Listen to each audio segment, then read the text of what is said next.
ஸ்ருதி மீனாவும் முத்துவும் வரணும் அப்படிங்கிறதுக்காக ரொம்ப டென்ஷனாக ஆர்வமாக பார்த்துட்டு இருக்காங்க. அப்போ கரெக்டாக மீனாவும் முத்துவும் வந்துடுறாங்க. அப்போ வந்து சொல்கிறாங்க எல்லாரும் வாங்க அப்படின்னு சொல்லிட்டு ரூம்லேருந்து எல்லாத்தையும் வர சொல்கிறாங்க. என்ன எப்பவுமே இந்த முத்துவும் மீனா வந்து எல்லாத்தையும் வாங்க வாங்கன்னு கூப்பிட்டுருப்பாங்க, இப்போ இன்றைக்கி நீங்கள் கூப்பிட்றீங்க அப்படிங்கிற மாதிரி மனோஜ் கேட்குறாங்க.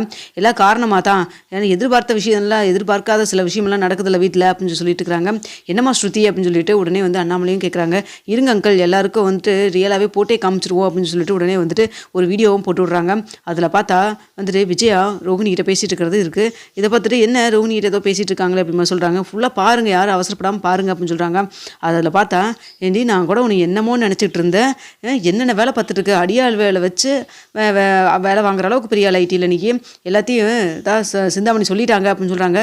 என்னங்க ஆண்டி சொல்கிறீங்க, எனக்கு ஒன்றும் புரியலையே அப்படின்னு சொல்கிறாங்க.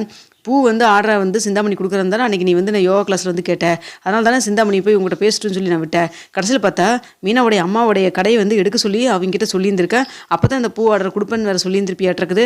அதை கேட்டு அந்த அம்மா வந்துட்டு கடை வந்துட்டு தூக்கியிருக்காங்க. முத்து வந்து இதுக்கு இந்த விஷயம் எங்களுக்கு தெரிஞ்சதுன்னா அதுக்கப்புறம் நீ உன்னை விட்டுருவானாவன் சும்மா அப்படி மாதிரிலாம் பேசிகிட்டு இருக்கிறாங்க. அப்போ வந்துட்டு ஆண்டி அதெல்லாம் தயவுசெய்து எதுவும் வெளில சொல்லாதீங்க ஆண்டி, அவங்ககிட்ட யார்ட்டையும் சொல்ல வேண்டாம்னு சொன்னால் நான் அவங்ககிட்ட சொல்லியிருக்காங்க, பரவாயில்ல நீங்கள் தானே, எனக்கு ஒன்றும் பிரச்சனை இல்லை, மற்றபடி இந்த முத்துவுக்கும் மீனாவுக்கும் காதில் போகாமல் இருந்தால் பரவாயில்ல அப்படின்னு சொல்கிறாங்க. என்னமோ அன்றைக்கி நான் பிரியாணி வாங்கிட்டு போயிட்டு இந்த விஷயத்தெல்லாம் சொல்லி பேசிடலான்னு சொல்லிட்டு போகிறப்ப கரெக்டாக சிந்தாமணி வர சொல்லியிருந்தேன். அப்போ சிந்தாமணி பேசுகிறப்ப தான் சொன்னாங்க, என்ன மாஸ்டர் நீங்கள் இதுக்கே சந்தோஷப்பட்ட எப்படி, இந்த விஷயத்தை செஞ்சதே நான் தான் அப்படின்னு சொன்னாங்க. அப்போ எனக்கு அப்படியே தூக்கி வேறு போட்டுச்சு. மீனாவுடைய அம்மாவுடைய கடையை வந்துட்டு வேற யாரோ ஏதாவது வந்து பண்ணியிருப்பாங்கன்னு நினச்சேன். ஆனால் இதுக்கு காரணம் வந்து சிந்தாமணி தான் தெரிஞ்சது. சிந்தாமணிகிட்ட எதுக்கு இப்படிலாம் பண்ணிங்கன்னு சொல்லிட்டு பிடிச்சி கண்டுபிடி திட்டினேன். திட்டினதுக்கப்புறம் தான் சொன்னாங்க, இங்கே பாருங்க மாஸ்டர், ஓவராக என்னெல்லாம் திட்டாதீங்க, இது எல்லாத்துக்கும் காரணம் உங்கள் வீட்டு ஆளுக்கு தான் அப்படின்னு சொல்லி சொன்னாங்க. இதை கேட்டோன்னா யார் நம்ம வீட்டு ஆளுக புரியல எனக்கு அப்படின்னு சொல்லி யோசித்தேன். அப்போ தான் வந்துட்டு தான் உங்கள் ரோஹிணி தான் வந்து இப்படிலாம் சொன்னாங்க, பூ ஆர்டர் வேணும்னா இந்த வேலையை எனக்கு பண்ணி கொடுக்கணும்னு சொல்லி சொன்னாங்க.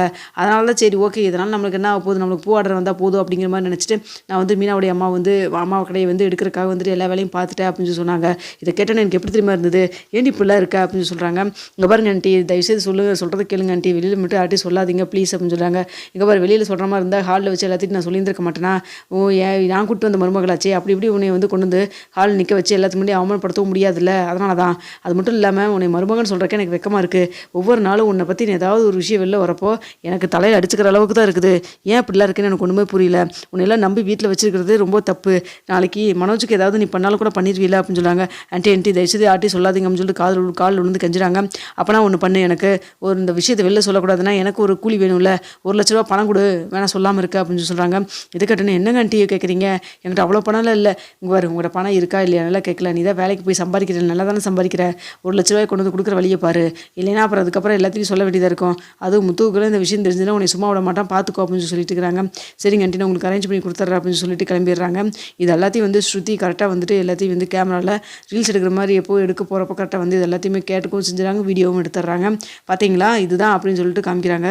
இதை பார்த்தா என்ன பல குரல் இவ்வளோ பெரிய படத்தை ஓட்டியிருக்கு அப்படிங்கிற மாதிரி உடனே முத்து கேட்குறாங்க. அப்போ வந்துட்டு அண்ணாமலை கொஞ்சம் அமைதியாக முத்து, நான் பேசிக்கிறேன் அப்படின்னு சொல்லிட்டு, ஏன் விஜயா உனக்குலாம் வெக்கமாவே இல்லை, இவ்வளோ பெரிய தப்பு பண்ணியிருக்கிறா, அவளை கூப்பிட்டு கண்டிக்கிறத விட்டுட்டு பணம் கொடுன்னு சொல்லி வாங்கியிருக்கிற, நீ கூப்பிட்டு வந்த மருமகளாக இருந்தா என்ன, இல்லை யார் கூப்பிட்டு வந்த மருமகளாக இருந்தா என்ன, வீட்டில் நல்ல மருமகளாக இருக்கணும், அதானே வேணும் அப்படின்னு சொல்லிட்டு பிடிச்சி இஷ்டத்துக்கு திட்டுறாங்க. அடுத்த வந்துட்டு ரோஹிணி இங்கே வா அப்படின்னு சொல்லிட்டு கூப்பிட்றாங்க. உன்னை நான் என்னமோ நினச்சேன், அப்படி என்னமா பாவம் பண்ணா அந்த மீனா, உனக்கு எதுக்கு வந்து மீனாவுடைய அம்மா கடை வந்து எடுக்கிற அளவுக்கு உனக்கு அவ்வளோ தூரம் மனசுக்குள்ளே இத்தனை நயவஞ்சத்தனம் உனக்கு, நான் கூட உனக்கு என்னமோ நினச்சேன், ஏதோ தெரியாமல் தான் தப்பு பண்ணிட்டேன், அன்றைக்கி மலேசியாக்காரங்களை வந்துட்டு எனக்கு எங்கள் அப்பா அம்மா அங்கே இருக்கிறாங்கன்னு சொல்லிட்டு போய் பேசினேன் நான் நினச்சேன். சரி, அது கடைசியில் கூட அது கூட ஒரு வேலிடான ரீசன் இருந்தது, மனோஜை மனசார விரும்பிட்டேன், கல்யாணம் பண்ணவங்கிறக்காக போய் சொன்னேன்னு சொல்லிட்டு கூட இருந்தது. ஆனால் மீனா என்ன பாவம் பண்ணா, அவள் பாட்டுக்கு அவள் உண்டு வேலையை உண்டுன்னு இருக்கா, பத்தாவதுக்கு இந்த வீட்டில் இருக்கிற எல்லாத்துக்கும் ஆக்கி கொட்டிக்கிட்டு இருக்கிறா, இப்படிப்பட்டவளுக்கு நீ காட்டுற நன்றி கடனா அது என்னதெல்லாம் அப்படின்னு சொல்லி பேசிட்டு இருக்கிறாங்க.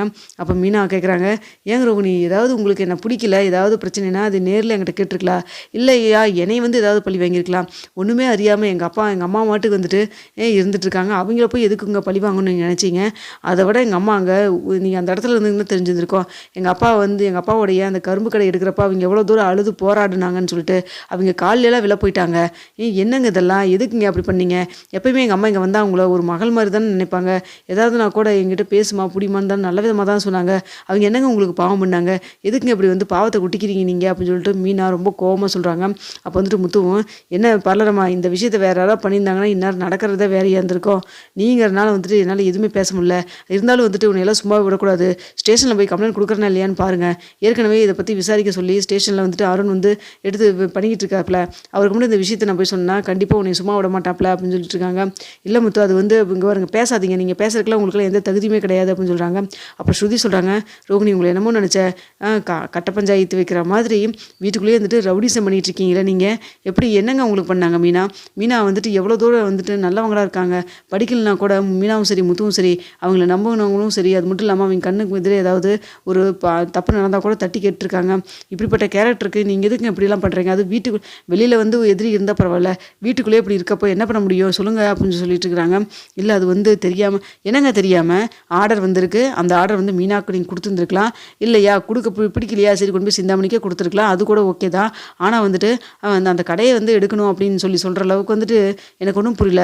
அந்த கடையை எடுக்கிறதுக்கு ஏதாவது காரணம் இல்லாமல் நீங்கள் எடுக்க சொல்லியிருக்க மாட்டீங்க, என்ன காரணம்னு சொல்லுங்கள் அப்படின்னு சொல்கிறாங்க. பண்ணாமல ஸ்ருதி சொல்கிறதும் கரெக்டு தான், ஒழுங்காக பதில் சொல்லுங்கள், எதுக்கு வந்துட்டு அந்த கடையை எடுக்க சொன்னேன், காரணமே இல்லாமல் எதுக்கு நீ போய் மீனாவுடைய அம்மா கடையை போய் கை வச்ச, ஒழுங்காக பதில் சொல்லு அப்படின்னு சொல்கிறாங்க. இதை பார்த்துட்டு இருக்க முத்து, அப்பா இவங்களை இப்படியெல்லாம் சொல்லிட்டு இருந்தால் வேலைக்கு ஆகாதுப்பா, ஸ்டேஷனில் போய் ஃபஸ்ட்டு கம்ப்ளைண்ட் கொடுப்போம்ப்பா அப்படின்னு சொல்கிறாங்க. இதை கேட்டு ஸ்டேஷனில் கம்ப்ளைண்ட் கொடுக்கணும் உங்கள் அம்மா பேர் சேர்த்தாண்டா கொடுக்க முடியும், அவளும் இதுக்கு பணம் வேணும்னு சொல்லியில் கேட்டிருக்கிறா, அந்த வீடியோ தான் இருக்கேன், இந்த வீடியோ கம்ஸ் தான் நம்ம பேசவே முடியும் அப்படின்னு சொல்லிட்டு இருக்கிறாங்க. எல்லாம் கட்டுதாப்பா, இவங்களை போனால் போதுன்னு சொல்லிட்டு இப்படியே விட்டதுக்கு இவங்க காமிக்கிற நன்றி கடனா. அன்னைக்கு கூட வந்து ஸ்டேஷனில் மாட்டிக்கிட்டாங்க, அன்னைக்கு அந்த பரதநாட்டிய கிளாஸில் வந்து 2 பேர் மாட்டினாங்கல்ல, அந்த விஷயத்துக்கு கூட சிட்டி ஏவி விட்டு பண்ணாங்கன்னு சொல்லிட்டு, அப்போ கூட மீனா தான் பாவம் பார்த்து பரவாயில்ல நீங்கள் பேசுங்க போலீஸ்காரங்கன்னு சொல்லி பேசி அவங்ககிட்ட கெஞ்சி அதுக்கப்புறம் வந்து இவங்கள விட்டாங்க, ரிலீஸ் பண்ணாங்க. இல்லைன்னா அன்றைக்கே வந்துட்டு இவங்களை தூக்கி உள்ளே வச்சுருப்பாங்க. இவ்வளோ தூரம் இவளுக்காக வந்து நல்லதெல்லாம் பண்ணிகிட்டு இருக்கிறாங்க மீனா. ஆனால் வந்துட்டு மீனாவை பற்றி கொஞ்சம் கூட யோசிக்காமல் இப்படியெல்லாம் பண்ணிகிட்டு இருக்காங்களே அப்படின்னு சொல்லிட்டு முத்து ரொம்ப சொல்லி வருத்தப்படுறாங்க. அப்போ அண்ணாமலை சொல்கிறாங்க, ஆனால் ரோகிணி நீ பண்ணுறதுக்கு அத்தனைக்கும் நீ வந்துட்டு அனுபவிப்ப, சும்மாலாம் விடாது இந்த பாவம் அப்படின்னு சொல்லிட்டு இருக்கிறாங்க. அப்போ மனோஜ் வந்துட்டு, ரோகிணி நீ என்ன இந்த அளவுக்கு இருக்க, நான் உன்னை என்னமோன்னு நினச்சேன், கூடவே தான் இருக்க, இந்த வேலையில் எப்போ நீ பார்க்குற, எனக்கு ஒன்றுமே புரியல அப்படின்னு சொல்கிறாங்க. அப்போ வந்துட்டு விஜயா சொல்கிறாங்க, டே அவளை ரேசுப்பட்டவன் மட்டும் நினச்சிடாதரா, அவள் எல்லா குடும்பத்துக்கு எடுத்து குடிச்சு வரைக்கிடுவா, பார்த்து அவளோட ஜாக்கிரதையாக தான் நீ இருக்கணும் அப்படின்னு சொல்கிறாங்க. இல்லைம்மா இவ கூட நான் வந்து சேர்ந்து வாழ மாட்டேன்னு சொல்லிட்டு ஏதாவது நீங்கள் சொன்னீங்கன்னா கூட கடைசியில் நம்ம 2 பேர்த்து ஏதாவது பண்ணால் கூட பண்ணிடுவா இல்லவ அப்படின்னு சொல்கிறாங்க.